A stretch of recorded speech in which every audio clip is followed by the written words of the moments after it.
ভারতের মুসলিম সম্প্রদায়ের জন্য সময়টা ক্রমেই কঠিন হয়ে উঠছে।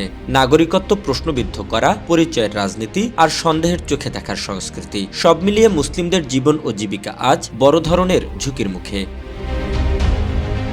বিশেষ করে বিজেপি শাসিত একাধিক রাজ্যে মুসলিম শ্রমিকদের বিরুদ্ধে চলছে ধারাবাহিক নিপীড়নের অভিযোগ। কোথাও পরিচয়পত্র দেখিয়েও রেহাই মিলছে না, কোথাও শুধুমাত্র ধর্মীয় পরিচয়ের কারণে হামলার শিকার হচ্ছেন পরিযায়ী শ্রমিকরা।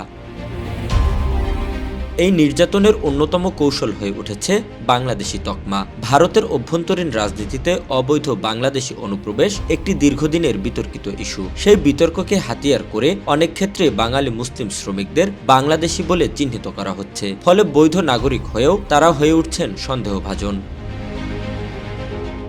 দৃঢ় বন্ধনের আস্থায় শক্তিশালী স্টিলের আরেকটি নাম জেডএসআরএম। ভারতীয় সংবাদ মাধ্যম টেলিগ্রাফ ইন্ডিয়া জানাচ্ছে, ওড়িশা, ছত্তিশগড় সহ একাধিক বিজেপি শাসিত রাজ্যে মুসলিম শ্রমিকদের ওপর এই ধরনের হামলা থামছে না। এর ফলে কাজ ছেড়ে পশ্চিমবঙ্গের মুর্শিদাবাদ সহ বিভিন্ন এলাকা থেকে আসা শ্রমিকরা প্রাণভয়ে নিজ রাজ্যে ফিরে যেতে বাধ্য হচ্ছেন।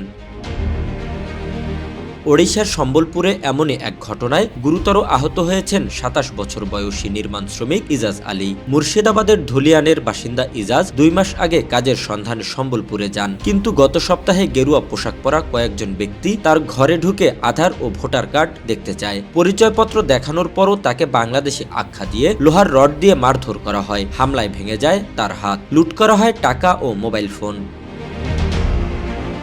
একই ধরনের সহিংসতার শিকার হয়েছেন ছত্তিশগড়ের নারায়ণপুর এলাকায় কাজ করা মুর্শিদাবাদের আরও ৩ জন মুসলিম শ্রমিক। মহাসড়কে পথ রোধ করে আধার কার্ড দেখার পর ধর্মীয় পরিচয়ের কারণে তাদের উপর হামলা চালানো হয়। এই ধারাবাহিক সহিংসতায় আতঙ্ক ছড়িয়ে পড়েছে ভিন রাজ্যে কর্মরত মুসলিম শ্রমিকদের মধ্যে। জীবিকার সন্ধানে ঘর ছাড়লেও পরিচয়ের কারণে নিরাপত্তাহীনতা আজ তাদের সবচেয়ে বড় বাস্তবতা। ভারতে মুসলিম শ্রমিকদের জীবনে প্রশ্নটা এখন শুধু কাজের নয়, প্রশ্নটা টিকে থাকার। জহিরুল ইসলাম, জয় জয় দিন।